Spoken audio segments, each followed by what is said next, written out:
बच्चों। हाय बच्चों, ठीक है, आज हम फिर से आ गए आप लोगों के पास। ओके, और आज हम आप लोगों के लिए बहुत ही प्यारा डिस्कशन लाए हैं। सर, डिस्कशन है कि नीट का पेपर क्या होता है, कौन बच्चा इसके लिए एलिजिबल है, क्या क्या कोर्स लेना चाहिए, वगैरह वगैरह बहुत सारी बातें। ठीक है, तो सबसे पहले नीट का पेपर क्या होता है। ये पेपर होता है डॉक्टर बनने के लिए, सिंपल भाषा में। ठीक है,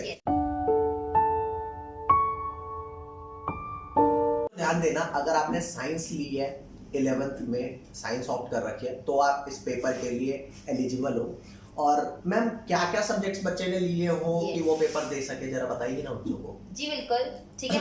तो बच्चे, आपने अगर साइंस लिया है तो डेफिनेटली आपने या तो पीसीबी लिया है ना, और या फिर आपने पीसीएमबी लिया है।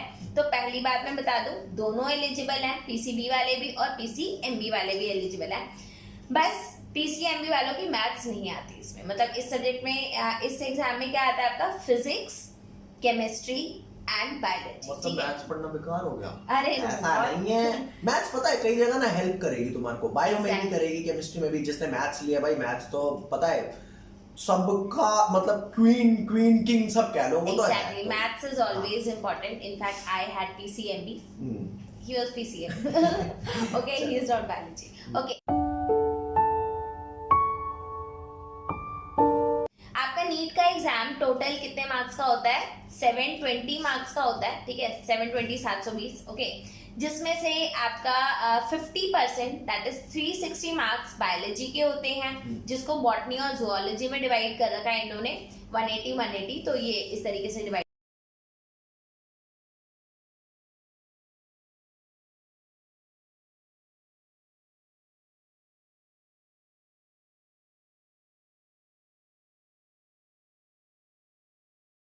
अगर आप 11th क्लास में हैं और 12th क्लास में हैं, दोनों स्टूडेंट्स इसके लिए प्रिपेयर कर रहे हैं, तो what is the course that you should target for NEET exam? Sir, तो बच्चों देखो, एक ना मिथ होता है बच्चे के दिमाग में कि हमें सिर्फ एनसीईआरटी पढ़नी है या एनसीईआरटी से बाहर भी बहुत कुछ आने वाला है। तो आपको मैं सच्चाई बताता हूँ, जो पेपर आपका आता है ना, वो 85 to 90% पेपर आपका एग्जैक्टली किताब में से आता है। मतलब आपके जो क्वेश्चन पूछे जाएंगे ना, वो आपको एग्जैक्टली किताब की लाइनों में मिलेंगे। बिल्कुल सही बात, ठीक है, ठीक है।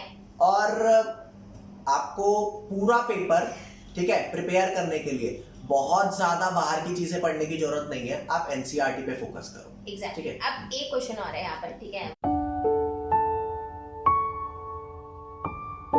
भाई, बहुत सारे बच्चों का ना इस साल बहुत सारा कोर्स डिलीटेड है भाई। केमिस्ट्री में आई थिंक 6 चैप्टर डिलीटेड है, केमिस्ट्री में 12th में 6 चैप्टर डिलीट कर दिए, 11th में 5 चैप्टर्स डिलीट कर दिए, तो टोटल लेकर के बहुत सारे चैप्टर डिलीट कर दिए भैया। तो क्या ये सिलेबस आपका नीट के एग्जाम में इंक्लूडेड है? जी हाँ, ठीक है, ये आपका जो मतलब डिलीटेड पोर्शन है that is included in the exam. तो ये चीज क्लियर हो गई, ये आपका इंक्लूडेड है। अब इसके बाद ना एक क्वेश्चन और होता है बच्चों के मन में, ठीक है, तो इसका आंसर मैं आपको एक तरीका बताती हूँ, जिस तरीके से ना आप खुद से पता लगा सकते हैं। ठीक है, अगर आपने 11th क्लास में एंड 12th क्लास में एनसीईआरटी पे डीप फोकस करते हुए एग्जाम को क्वालिफाई कर लिया, ठीक है, तो आपको 100% एक ड्रॉप लेना चाहिए, खुद को चांस देना चाहिए कि yes you can be a doctor and you should be a doctor. ठीक है, तो आपको क्वालिफिकेशन, अब यहाँ से बच्चे एक तो मैं यही बोलूंगी, पहली बात कि आपको खुद डिसाइड करना है कि इस एग्जाम के लिए ड्रॉप लेना है या नहीं।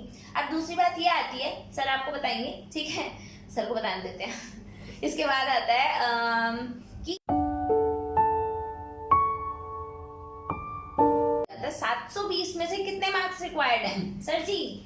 तो बच्चों देखो, मैं आपको ये बताता हूँ, एक्चुअल जो पेपर होता है ना, वो 720 का नहीं होता, 720 मार्क्स का हमें अटेम्प्ट करना होता है वो 800 का है। मतलब हमारे पास ना 80 नंबर की इंटरनल चॉइस होती है कि इसको नहीं, अगर ये नहीं आता तो आप ये वाला अटेम्प्ट कर लो।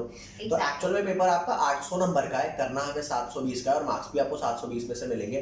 तो 720 में से 200 के अराउंड अगर आपके मार्क्स है ना, 200 हो गया, ये मार्क्स थोड़े फ्लक्चुएट करते हैं ऊपर नीचे, 200 हो गया, 210 हो गया, 220 हो गया, ठीक है, इतने पे आपका पेपर क्वालिफाई हो जाता है, मतलब आप एलिजिबल हो कहीं पे भी डॉक्टरी में एडमिशन लेने के लिए। अब आप बोलोगे नेक्स्ट क्वेश्चन,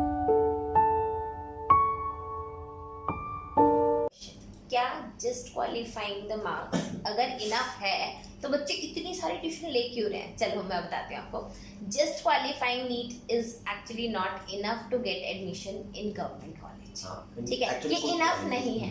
लेकिन अब यहाँ पर बात ये आती है कि अगर आपने 11th और 12th के बाद फर्स्ट अटेम्प्ट में ये एग्जाम क्वालिफाई कर लिया, बच्चे ये बहुत बड़ा साइन है कि yes you are a better candidate for being a doctor, you should take a drop, ठीक है, और बढ़िया तरीके से पढ़ाई करो। अब आप बोलोगे बढ़िया तरीके में क्या, एनसीईआरटी के बाहर का? अरे भाई first primary focus should be your NCERT, ठीक है, फिजिक्स केमिस्ट्री बायोलॉजी तीनों के लिए एनसीईआरटी, ठीक है, ये हो गया आपका क्वालिफाइंग मार्क्स हो गया। अब इसके बाद आता है बच्चे आपका एक ना बहुत ही बढ़िया चीज लाया, ठीक है, दैट इज 40 डेज आपको मिलते हैं आफ्टर योर 12th क्लास के एग्जाम, ठीक है, एंड बिफोर योर नीट का एग्जाम। इसके बीच में ना एक बहुत बड़ा गैप होता है जिसको मैं 40 डेज का गैप बोलती हूँ, 40 डेज गोल्डन पीरियड मैं बोलती हूँ उसको, ठीक है। उसमें आप अपनी स्ट्रैटेजी इस तरीके से बनाओ, ठीक है, डे वाइज प्लान बनाओ। पहला रूल, आपको डे वाइज प्लान बनाना है कि इस दिन इतना घंटा मेरे को फिजिक्स करना है, इतना बायो करना है, इतना केमिस्ट्री करना है, एंड फोकस ऑन थिंग्स जहां पर नेगेटिव मार्किंग के चांसेस ही ना हो। बायो में अब आता है तो करोगे, नहीं आता तो नहीं करोगे, ठीक है। तो और आपको दो चीजों में अपनी स्ट्रेटेजी बनाते वक्त फोकस करना है। वो दो चीजें क्या हैं? वो मैं बताता हूँ। यस, वो बात ये है कि जब आप 11th 12th का पढ़ चुके हो, ऐसा तो नहीं आपको कुछ भी नहीं आता, आपको चीजें आती हैं। अब आप दोबारा से सारी चीजों को ना मतलब कि रिकंसीडर करोगे, हर चैप्टर को उठाओगे, रिवाइज करोगे, उनके क्वेश्चन लगाओगे। शुरुआत में, ठीक है, जो 40 दिनों का जो शुरुआती पीरियड है, उसमें आपको फोकस करना है कि आप कोर्स को अपना करो, चैप्टर्स को रिवाइज करो, उनके क्वेश्चन लगाओ, मतलब ज्यादा से ज्यादा आपको सिलेबस कवर करने की कोशिश करनी है, ठीक है। जैसे जैसे शुरुआत में आपको ये रहेगा, 1 चैप्टर हुआ है, 2 चैप्टर हुआ है, 3 चैप्टर हुआ है, ठीक है, तो शुरुआत में आपके पास रिवीजन करने के लिए ना थोड़े थोड़े चैप्टर्स हुआ करेंगे। लेकिन जैसे जैसे आपके दिन बीतेंगे, 5, 10, 15, 20, तो अब आपका क्या होगा, आपने 5, 10, 15, 20 में क्वेश्चन मतलब चैप्टर्स काफी सारे लगा लिए होंगे। तो अब आपको पता है सिर्फ कोर्स पे फोकस नहीं करना, अब आपको उन्हें रिवाइज करने में भी फोकस करना है। क्यों? क्योंकि बच्चा सिर्फ ये दिक्कत नहीं फेस करता कि उसको क्वेश्चन उसने पढ़ा नहीं है पहले, वो ये भी दिक्कत फेस करता है कि यार पढ़ा तो था मैंने, लेकिन यार दिमाग से स्किप कर रहा है। तो स्किप वाली बात आती क्यों है? वो आती इसलिए है क्योंकि बच्चा ना रिवाइज नहीं करता। आपको जो भी आपने पढ़ा है वो 4 बार, 5 बार, 6 बार, 7 बार, जितनी बार रिवाइज करोगे उतना बढ़िया है, ठीक है।